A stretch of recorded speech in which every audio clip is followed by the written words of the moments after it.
Welcome to the Addiction Solution Podcast. I'm Michelle Dunbar. Enjoy listening and watching as addiction experts Mark Sheeran and I cover controversial as well as helpful topics on addiction, how to move past it, and other related subjects. As two of the co-founders of the Freedom Model, Mark and I will give you a completely new perspective on the topics that matter to you. We will take to task the Recovery Society's lies and misinformation and replace them with facts, research, and the methods to move on from addiction struggles without 12-step meetings, rehabs, and the shackles of endless recovery. Let's escape the treatment and recovery trap together and learn to be free. Welcome to the truth. Hey, everybody. Hi, everyone. Welcome to the Addiction Solution. I'm Michelle Dunbar. And I'm Mark Sheeran, and we are the co-authors of the Freedom Model for Addictions, Escape the Treatment and Recovery Trap, with our colleague, Stephen Slate. And today, we're gonna change it up a little bit, and we're gonna talk more about the life movements portion and how people move on with their lives. And we're gonna talk about what happens like when you recognize you're one of those people leading the life of quiet desperation. Yeah, so let me take a minute and give some context to all of this. So what is life movements? Some of you may not know what that is. Life movements is the portion within the Freedom Model online program and online coaching where we help people move on with their life. And what I mean by that is it has really nothing to do with substance use or addiction or getting over that problem. That's the Freedom Model text or curriculum that helps you with that. Then we have the portion that helps you deprogram from AA. And then we have also the portion that deals with the family, Freedom Model for the family. So the family knows how to deal with this issue as well. But then we have life movements, which once you've come to grips with the fact that you can move past an addiction for good and that you're not stuck in recovery and you're not, it's not a battle and there's none of that. Once you realize all of that, then how do you move forward, right? All of a sudden, this giant piece of your life is gone, right? You're not scheming to get drunk. You're not spending all these resources emotionally, monetarily, legally on drugs and alcohol, which probably, if you're watching this, was a big part of your life. And your relationships are mending themselves. And all of a sudden, you're kind of stuck there and you realize, I don't need to go to meetings anymore. I don't need to be in an outpatient clinic. Well, I'm not an addict or alcoholic, and I don't identify as one anymore. So who am I? Yeah. You see, if your identity has been first a heavy substance user for a period of time, and then it was this recovery person for a period of time. Everybody gets to different points in their life where they're like, they reevaluate, they examine, who am I? How happy am I? Here's an example. I was kind of a chaos junkie when I was a heavy substance user. That was my thing. I liked it. And then when I stopped doing all of that, I still created chaos in different ways. I was young, and new relationships, and, you can create chaos in positive ways, but also negative ways, which I would do both. For sure. And then I started being happy with boredom.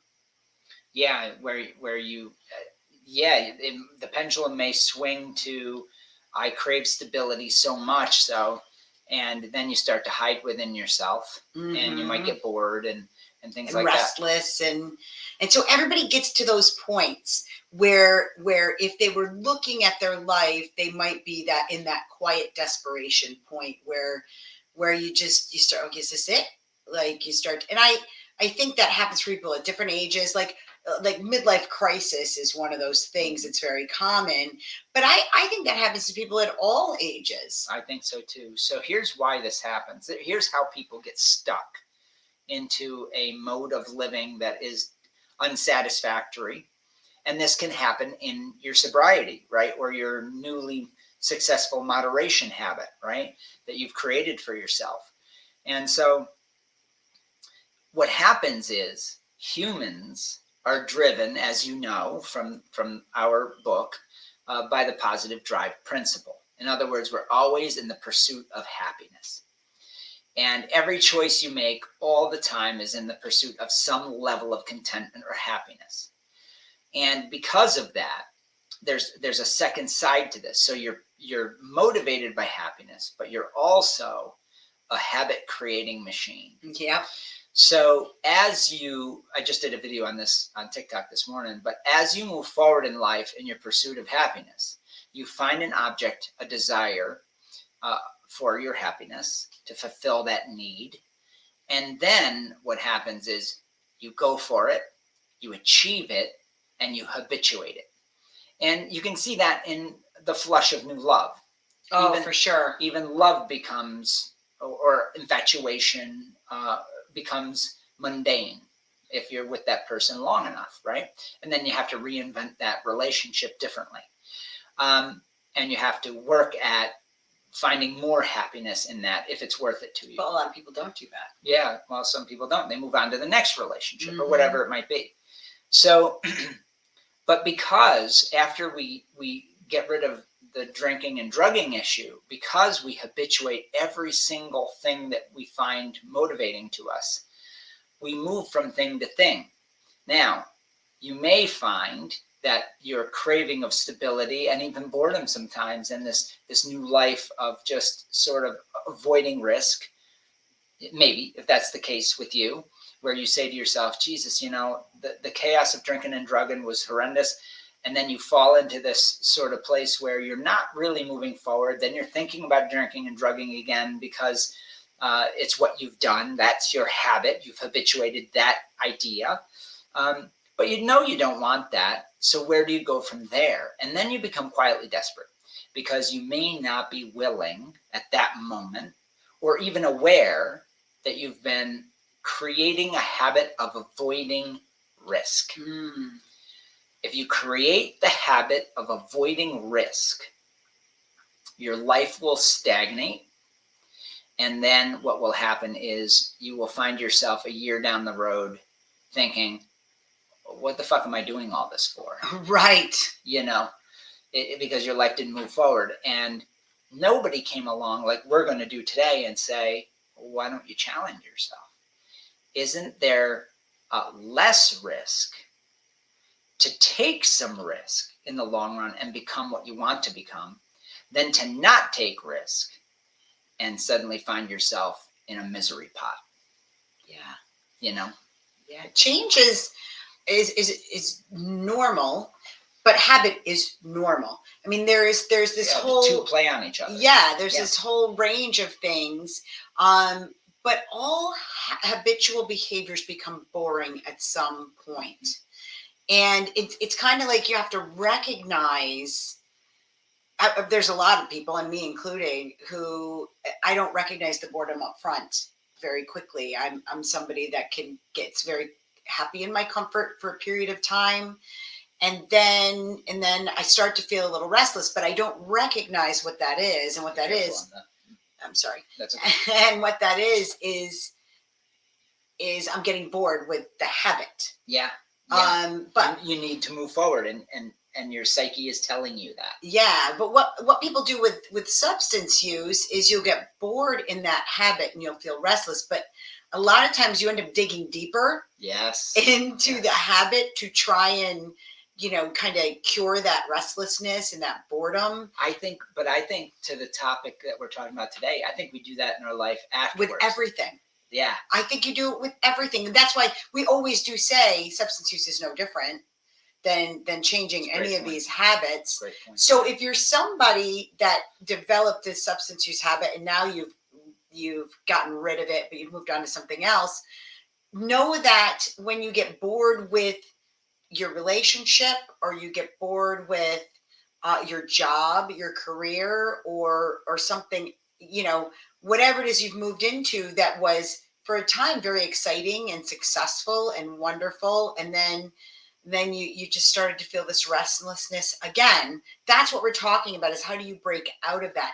You don't necessarily have to, you know, get a divorce or leave that relationship. You don't necessarily have to change careers. Right. It doesn't have to be some massive cataclysmic thing. Exactly. So that's what we're talking about today, is how do you, like Mark and I talked about, there are a lot of people that don't think of the future. I didn't realize that, because I think of it all the time. Yeah. So let me talk about that for a second. So I'll be coaching somebody with Freedom Model Online Coaching, right? And I'll be teaching them, and I'll say, where do you see yourself? Have you ever thought about where you see yourself in 5 years or 10 years? They go, no, I never thought about that. And I think to myself, wow, that surprises me. It used to surprise me. It doesn't surprise me anymore, that response, but it did years ago when I was starting to have these conversations, because I think about where I'm headed a lot, I suppose, because that's what I do for a living, right? And we probably habituated that. Yeah. We're always thinking, how can I fulfill that which I want to become? And I don't think most people do that, based on my experience with people. Most people we work with. Yeah. But do you think that's because you get so used to, like, things being hard all the time that you avoid thinking of the future? I think it's that, and the Recovery Society idea that once an addict, once an addict, always an addict. And then also, when you do quit, it's one day at a time, and don't project into the future. You're literally taught to stay focused on the cult of AA or the cult of treatment. So you're never really out of that trap. So you're taught to become small-minded. Yeah. And I mean, there are benefits. Don't get me wrong. There are benefits to being in the present.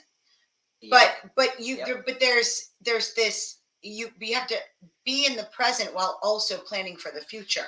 Yeah, and I think that if you have this generalized idea of who you want to be, that's something that you should write down.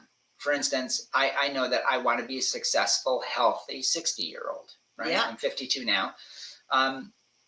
And I don't want to have to worry about a lot of the things that I see people worry about. I just don't want to be there. I don't want to be stuck there.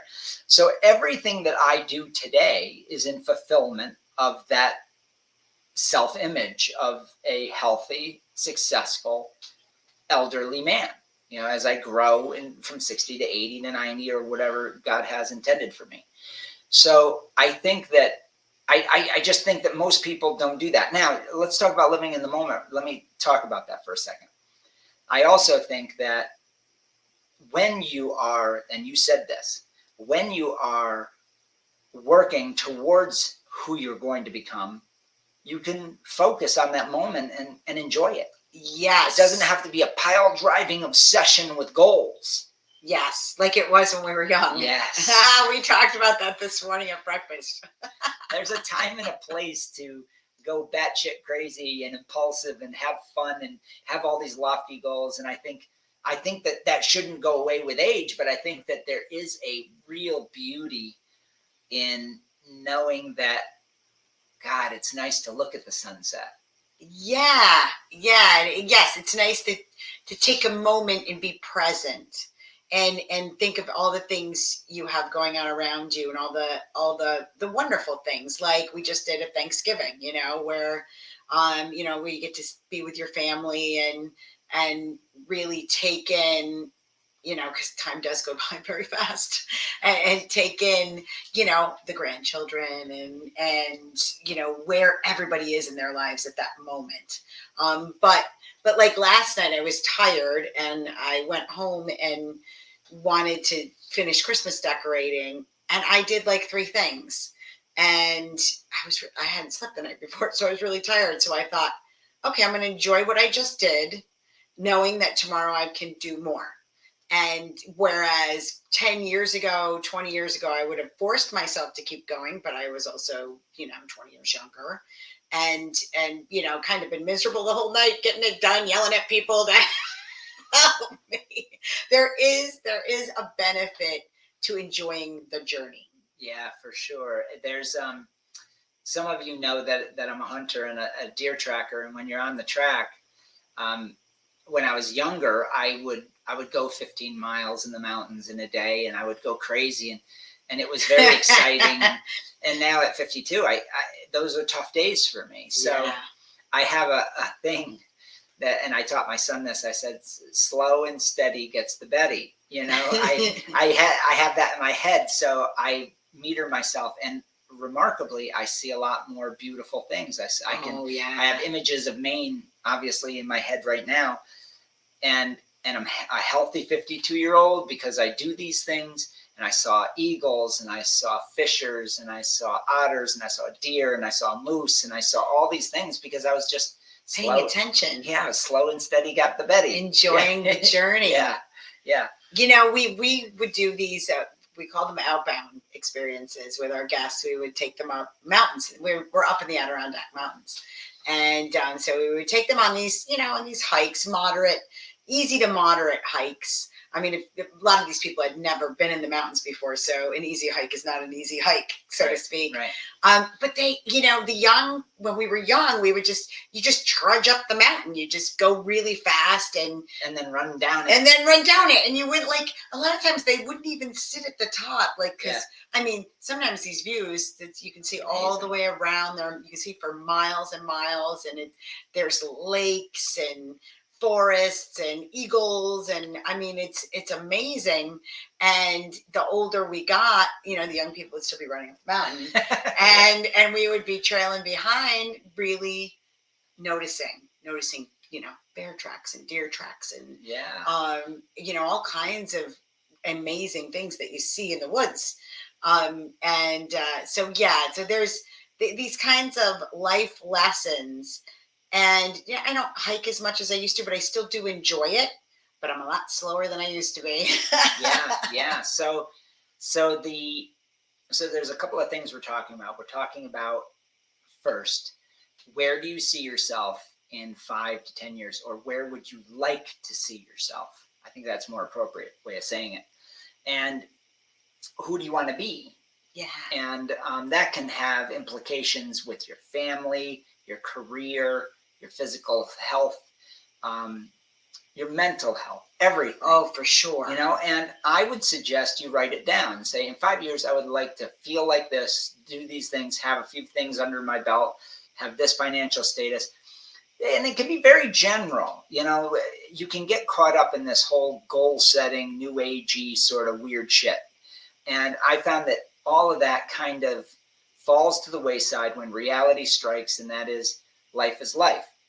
But if you write it all down, you'll have an image, and then each day you do something to fulfill that self-image. Takes you closer to it. Yeah. Right. To who you want to be, what you want your life to look like. Because time is going to pass, even if you sit and do nothing. It's going to pass. And like, so we're coming up on the end of the year again already. And, for people who are younger than us, the time goes faster the older you get because of the relative nature of it. Right? Because I'm 54, and, 1 year is 1/54th of my life, not 1/20th. So as time is going to go by, like, if I really sit and think about it, it is a little bit daunting that I'm in probably the last third of my life. Right. Like, I'm kind of coming up on that, I'm getting the ARP things in the mail. There's a certain reality to it. My parents are elderly, and, they need help with things. And so there's just kind of this strange cadence to life now. That's very, very different. So thinking 5 or 10 years ahead puts me into my 60s. Right. So for me, it becomes more important, not less important. That's right. So what habits do we have? We should be checking, what habits do we have that are counter to achieving that goal? Yes. That self-image, that desire to be this new person. And I've always been very cognizant of this because I've been doing this for 33 years. You have too. Yeah. We've accomplished a lot of pretty amazing shit in our lives in That's that for 33 sure. years, raising families and all these different things, and creating the freedom model. Yeah, which was not a small task. And I came up with that idea when I was 19 years old, basically. Yeah. And so I've been fulfilling that for 33 years. And there were other things in my life that I decided I was going to be an expert in that I became an expert in. And I also decided early on that I was going to be a good dad because I didn't have the greatest parents, they just weren't that good at parenting. And I didn't want my kids to have that experience. So I guess all of this comes down to, there's a couple of exercises that I've thought about. One is writing down where you see yourself in 5 to 10 years, who you're going to be and all that. I explained that. And then if you find it hard, or seemingly to you, it's seemingly impossible, like it's way out of reach, then I'm going to give you an exercise that's going to change your life. And that is that I want you to do something each day in the next 3 weeks. Okay, so you're talking 20 days, 21 days. Between now, well, when this comes out, it'll be take you right about to Christmas. Okay, so from now to Christmas, what I want you to try to do is to do something new that you ordinarily wouldn't do each day. Now, I'll give you examples. One of the things that I do is I drive to work a certain way that I like. But eventually, I drive about an hour each way. I get bored with that. So what I've decided this week, for 7 days, I'm going 7 different routes. And why do I do that? Because when I travel, I see different things. It conjures up different things, and it gets my mind working. Mm. It's a small thing, but it starts my day and ends my day in a completely new environment. When I went hunting this year, and I'm going to be hunting again later this month, I decided I would never hunt this year in a place I'd hunted before. So I'm exploring all new mountain terrain, all new places that are completely new to me. And so between just those 2 things in the months of November and December, my life has changed. Now, the whole time I'm also thinking, who am I going to be? So now my mind is thinking about new things, new ideas, fresh starts, and each day I get to hit the reset button with something new. It's a simple thing, but it can change your life. And they don't have to be big things. That's right. They can be super small things. Like if you eat the same thing you do the same thing every morning when you get up, switch the order of the things that you're doing. Do something that you don't normally do in the morning. Yesterday I got home from work and I took my dog for a walk, which it was early enough that it wasn't dark yet, which is I'm usually getting home after dark. And it made her happy. It made me feel better physically. It's just not something I typically do because now I get home and it's dark. So they can be just trying a different food. Just something that sets your kind of mind off kilter a little bit. Yeah. It's exploring life in small ways. Then eventually what's going to happen is you're going to get an idea. And the idea is going to be motivating because your positive drive principle is constantly motivating you towards some new level of happiness in your life. And you're going to get an idea by doing these new things. Mm-hmm. And it's very organic. It's very evolution-like, right? You're evolving. And then you're going to have a goal. Yeah. And then you just start pursuing it. You just try. You do things each day in pursuit of that goal. So what happens is you're now narrowing down and focusing your energy on something new, and your life is now evolving. You are evolving as a human being. And give yourself a break. If one day you just don't give a shit and you just want to binge watch, Yellowstone, do it. Yes. Right? Who cares? And there are no hard and fast rules. I know that when I used to create these stringent rules on myself, Jesus Christ, it was painful. What a miserable thing to do to yourself. I know. I went through like the majority of my adult life thinking it's lazy if you sleep past 6 a.m. that it's you shouldn't be sitting down, watching movies. What a waste of time. Like television was evil, and I mean just crazy things. There was a famous girl who got cancer young, and she wrote this piece. It was like 3 pages long, Oh, a I letter, think I know what you're talking a about. letter to humanity, I think it was called. And one of the things she said is, she had only like 30 days to live, Oh God. and she suddenly, they said you're dying, and you have this aggressive cancer, and you're going to die soon. And she did. She died very quickly. I think within 45 days. And she wrote this letter, and she said, it's a funny thing to look at death. And she said, one of the things that you need to know, that if you've had a mundane life, that's a good life. Don't assume that you got to live by the standards of others. Your life is your own. And so I once had a student who's, I'm such a driven guy that I can tend to be judgmental in that way. I'm not anymore. I learned my lesson with people. And he said, my job is to just sit by the river in my easy chair and drink wine. And I said, okay. And then eventually he stopped drinking the wine. He still sat in his easy chair by the river. And I think he was drinking tea or whatever it was. I can't remember now. But the point is that was it. That's all he was looking to get.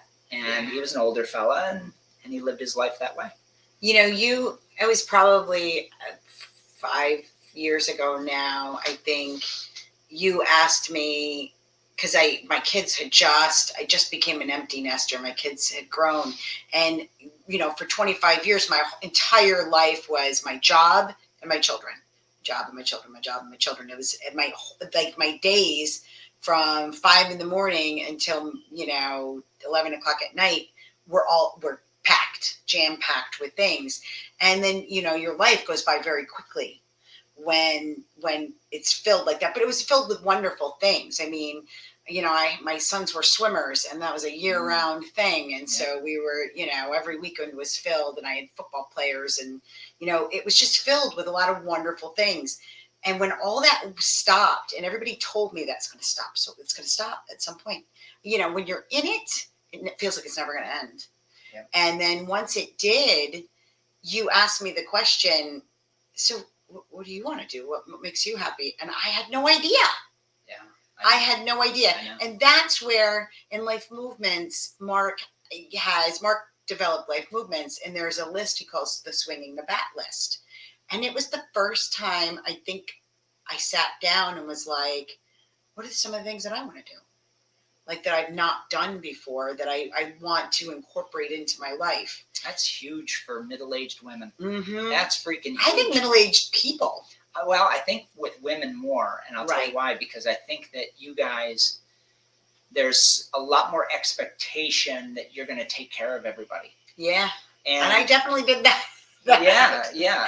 And there's nothing wrong with it, but it becomes your identity. And then all of a sudden, when all that's taken from you by time, you're lost. Yeah. And we see a lot of women drinking themselves to death at that point. Yeah. Now I didn't at that point. I had already, my substance use problems long since solved, but I could definitely see how people gravitate toward that, because it's me time. It's me time. Like I get to do what I want. Right. And for me, one of the things that opened up my world was I took my first trip, like girls trip. Like girls trips are kind of cliched, right? Middle-aged women all go into the beach to like drink wine and Carry on and just do girl things. And that one weekend, it was my 50th birthday, with friends that I hadn't seen, and some people that were new friends, but people I hadn't seen since high school, was completely amazing. And I've told these women this, they've now become some of my closest friends, right?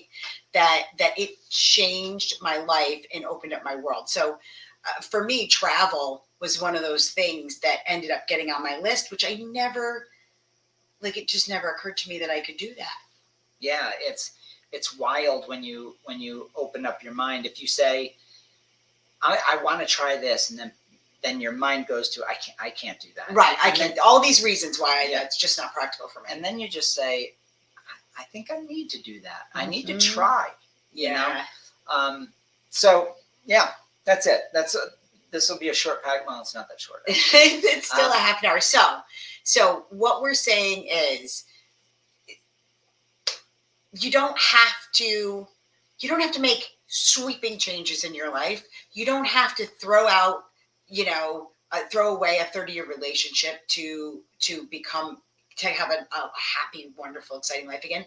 And don't think for a minute that we're saying that every day is wonderful and happy all the time, because that's just not reality. Right, there's super challenges. Yeah, that's not reality of life. But if you start to feel that restless, that boredom, that same shit, different day, kind of, you feel yourself kind of settling into that, and it's not making you happy. Yeah, that kind of quiet desperation. You don't have to make these huge changes. You can just start to think about, well, how would I like my life to be next year at this time? Yeah. How would I like my life to be in 5 years?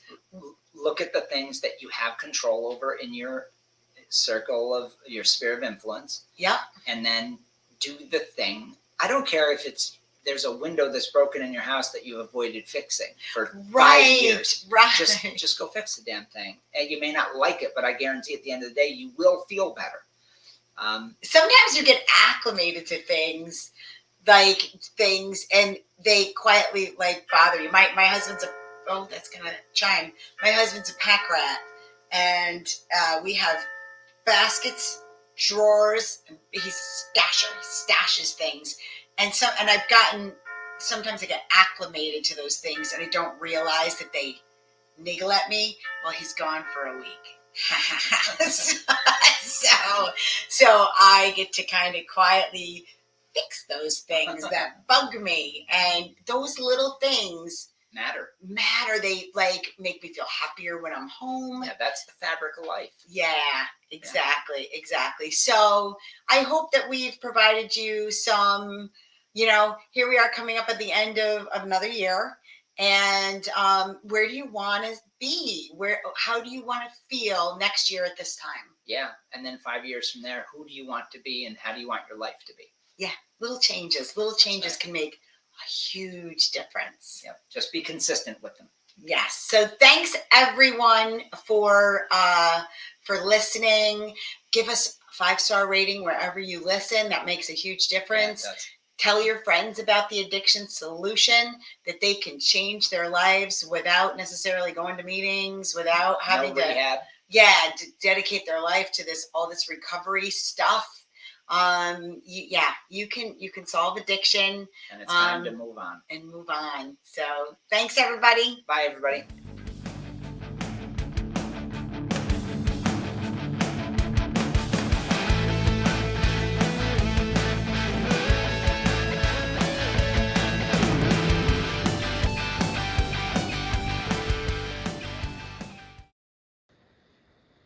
Are you seeking private, personalized coaching to solve your addiction? Do you want to move fully past your addiction without endless meetings, therapies, and rehabs? Some of you might also want to deprogram from the 12-step belief system for good. If so, then the Freedom Model online coaching is for you. Learn the addiction solution that has helped tens of thousands of people to solve their addiction for good and move on completely free from the trappings of perpetual recovery. You can work privately with a certified Freedom Model coach without having to put your life on hold, leave work and family. And again, you can do it without having to attend any group meetings or group therapy sessions. When you enroll in the Freedom Model online coaching program, you'll be assigned your own personal Freedom Model coach who will guide you through learning the Freedom Model in 12 private coaching sessions via video conference like Zoom or FaceTime. You will have 3 coaching sessions per week, and you will also get 30 days access to the Freedom Model online program, which consists of more than 65 video lessons taught by me and my colleague and addiction expert Mark Sharing. In addition to those video lessons, the online program also includes our 12-step deprogramming seminar series, a new Freedom Model quick lesson posted weekly, the monthly Freedom Model newsletter, the Freedom Model for the Family online program, and a 2-hour live coaching session with Mark and me on the last Wednesday of each month. Go to thefreedommodel.org to learn more or call 424-2626 and start your journey to complete freedom today.